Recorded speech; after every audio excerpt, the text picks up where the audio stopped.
It's got an email yesterday. Someone says, "Haha, Harley, another raw vegans bite the dust. The raw bras have gone downhill because of your fruity craziness. Ha ha ha. That's proof that the raw vegan diet does not work. Ha ha. What do you have to say about that, Harley?" I'll tell you what. So I watched the video. Raw bras, cool guys. Three brothers who are like, truth seeking out there, just questioning things, experimenting, and I encourage that.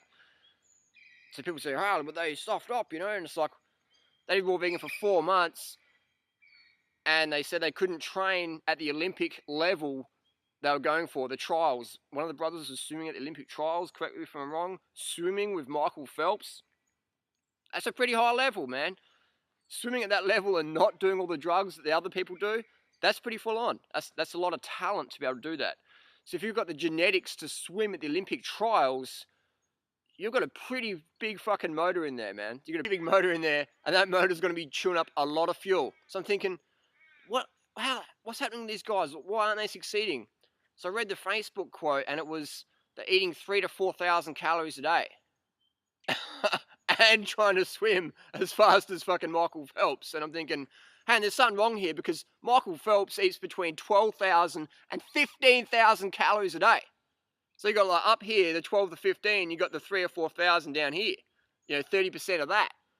So I'm thinking, if an athlete's eating 30% of the fuel of their, athletic idol, and they're not performing how they want to perform, I'm thinking, maybe there's something in that. Maybe if you put 30% of your fuel in your car and expect to drive the same distance as your friend in the same car, in the same direction, and your car breaks down, and you ring up the petrol station and go, "Hey, your petrol's not so good." It's like, hang on, you're only putting 30% of the fucking fuel in the tank. So my suggestion, the first mistake the Raw Bros did, is they underate hardcore. People say, "Harley, 3,000 or 4,000 calories is a lot of calories."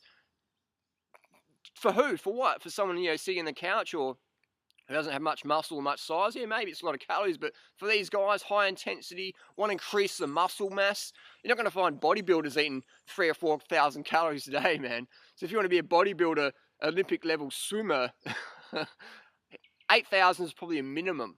I mean, Google a lot what these people are doing, So when Lance Armstrong comes to town, I'm eating the same amount of calories he is, and I can train with those guys, no problem. The biggest problem is getting past the security barricades, But when I'm training with Lance Armstrong in Adelaide this year, not a problem. Talking, having a chat, got through security, all good. Keeping up, not a problem. Why? Because I'm eating the same amount of calories as someone like Lance, or who's doing the same sort of training. You know what I mean? Trying to eat 30% less calories than Lance Armstrong and then expect to try and keep up in a ride ain't going to happen. You know what I mean? Ain't going to happen. Doesn't matter what diet you eat. If you don't get enough calories for glycogen production every day, is your training. You are going downhill, buddy. I don't care what you're eating. If you don't get enough carbs and you're trying to train hard, your performance is going. Doesn't matter if you're Lance Armstrong, Condor, or Phelps, or whatever. You don't get enough glycogen, see you later. The game's over. The race is over. And when you're trying to eat healthy and you're under eating like an anorexic, and you're trying to perform like a massive bodybuilder, Olympic swimmer, you're going to fuck up. You're going to hit the wall, and then you're going to tell people, "Oh, this diet doesn't work." It's not a diet, man. It's a lifestyle. It's a whole philosophy. It's not I eat fruits and veggies because it's healthy. So when people get dropped off the deep end because they undereat, and then they turn around and blame the diet and say, "Oh, vegan is not healthy," it's like, no. Anorexia is not healthy. Undereating is not healthy. Calorie restriction isn't fucking healthy. Putting enough fuel in the tank from the best foods, plant foods, low fat, high carb, like all the doctors recommend who have got some integrity, that's healthy, man. Getting the performance without drugs, that's healthy. So put enough fuel in the tank. That's my first point. 3,000 or 4,000 calories is not enough for the Raw Bras, man. These guys want to live the high intensity, high muscle, high fitness Olympic swimming trials lifestyle. 8,000 minimum for you guys. Whatever you're going to eat. And the next point was, one of the guys said, B12. Everyone who's a vegan gets a B12 deficiency. And I'm like, fuck, man. I thought we covered this, but I'll keep covering it until everyone in the world knows about it. So until 6 billion people in the world understand about B12, I'll keep doing YouTube videos about it.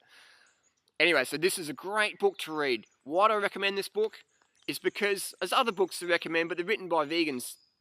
Sally is a staunch anti-vegan, and you can get it in the book. So this is a book to read. It's not written by vegans, so there's no bias there. Incredible book. And I encourage people to read this book, and then after reading the book, with all the clinical studies. This is full of clinical studies. It's not some naturopath, psychopath, homeopath, woo-wah, spiritual woo-woo bullshit. This is clinical stuff all around the world, no bias, whatever. Read this book if you've got a concern about vitamin B12 deficiency. Could it be B12 by Sally Patchlock? And I applaud Sally for writing this book, and Jeffrey as well, because it's got some fantastic stats in this. So I encourage people to read this book and then go around telling people that, you know, a vegan diet is what causes B12 deficiency, which is absolutely the opposite, because 40% of the United States has B12 deficiency. Even the Framingham study said that 40% of their studies have B12 deficiency. So I'm not sure if the Framingham study was just studying vegans, but incredible book. So it talks about if you've had surgery, if you've had a history of smoking or celiacs or malabsorption or drug abuse or, you know, cobalamin G deficiency, all these things I didn't even know about until I read this book. And I was like, holy shit, this is a great book to read. So then someone, and then when the Raw Brahs says, oh, you know, like, you got to do B12 injections the rest of your life if you're a vegan, it's like, what the fuck? You can walk into any pharmacy, any chemist in the Western world or in Southeast Asia, and they sell B12 supplements. There must be a lot of fucking vegans I don't know about then. So people say B12 deficiency is a vegan thing. If it was a vegan thing, it'd only be found in vegans, man. It's not. It's like saying that flat tires only occur in bicycles. They don't occur in trucks, cars, or buses. But we know that's absolute BS. So when someone says that you can't be a vegan because you're B12 deficient, they're absolutely exposing their ignorance on the subject. So the third point of the Raw Brahs is they took advice from people like John Fielder. And John Fielder, friendly guy, nice guy, but he wouldn't have a freaking clue about real health and nutrition, especially if you're an athlete. I mean, John Fielder, what sports he do? What sports he done? Raw fooders for 50 years? I don't know. I've had 2 friends from Adelaide die under John Fielder's supervision. One of them was 2009. It was a housemate of mine. You know, I'm living with a person. I come out from Thailand. They're dead. John Fielder says not to eat more than 2 to 3 pieces of bananas or dates a day. And try and do a raw food program on no fucking dates and bananas, man. And we're wondering why we have people with anorexia and all sorts of eating issues in the raw food world, because they're getting told by these sincere but sincerely wrong gurus, don't eat too much bananas and dates, you know what I mean? Absolute rubbish. So if you meet someone who's been doing something for 30, 40, 50 years in a car park and you're taking advice from them, that's good, but don't change your whole freaking life because of one meeting. Spend time with that person, ask that person questions. How does that person perform? How's that person, what's their emotional stability like? Are they on steroids? Are they on drugs? Ask more questions before you jump into final conclusions. You know what I mean? Otherwise, that can be really dangerous. It's like it's like getting in the car of a stranger when you're a 10-year-old. You know, it's the whole stranger danger when you're taking nutritional advice. That applies as well. So I applaud the Raw Brahs for questioning what the status quo says, following their hearts, and I encourage them also to think a bit more, and I encourage them to use more intuition and take advice from people getting the results they desire versus these, you know, like, oh, I don't eat too many dates and bananas because, like, it's got too much sugar in them. Take advice from people who are smashing it, drug-free, putting their blood tests on YouTube, being transparent, giving objective advice versus smoking cigarettes like David Jubb and saying, you can't eat bananas because they're a hybrid, but you can smoke all the tobacco and cigarettes and smoke what you want. You can smoke bongs too because it's all good, man. It's healing, man. You know, it's absolute rubbish. And again, I'm not saying people are bad, but it's bad at fucking advice, and it's getting people dropped off the deep end and then shouting off the rooftops, a vegan diet didn't work for me, like, it's too extreme. It's like, if you don't eat fruits and vegetables, that's cool, you don't have to, but don't make everyone else fucking feel guilty for eating fruits and vegetables, man. The foods that are saving the planet, the foods that are saving your health, and the foods that are increasing athletic performance. Come on, let's be real. So my final suggestion is to anybody, Raw Brahs or anybody, when people say a vegan diet isn't natural, okay, I want people to prove that to me. If a vegan diet wasn't natural, we could walk up to the next animal we see without judgment, without any conditioning, and just walk up to the animal, follow instincts, bite that animal, just chew into that animal, and have that warm blood in our mouth and just relish that. And please have someone film that, put it up on YouTube, and email me. My email address is here. Anyone can contact me anytime. I like to be contactable. So email me with that video because I want to see it. I want to see the video that proves a vegan diet is not natural. and that walking up to an animal, the next animal you see, with no judgment, with no criteria, just picking it up and eating it.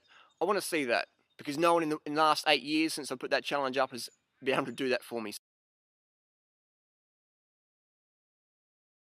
So to wrap it up, the first problem with the raw brahs is they're under eating big time. 3,000 calories a day ain't going to cut it if you want to increase your muscle mass. If you're already a high intensity person, if you want to increase that intensity and swim at Olympic trials, 3,000 calories ain't going to do it, man.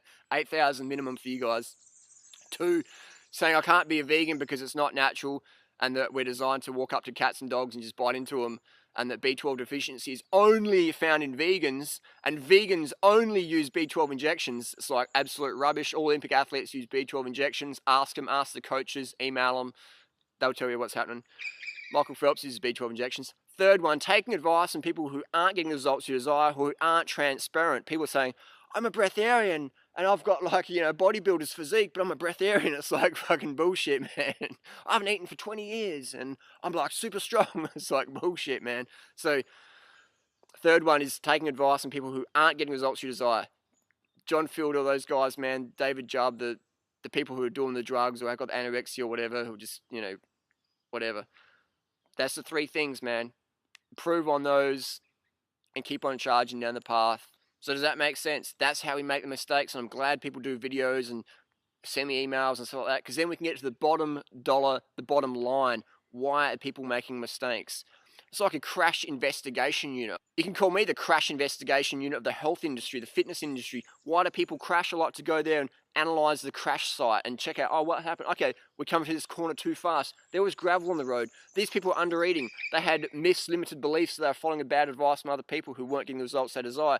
Crash investigation unit, Durianrider, I'm here. Send me the next crash.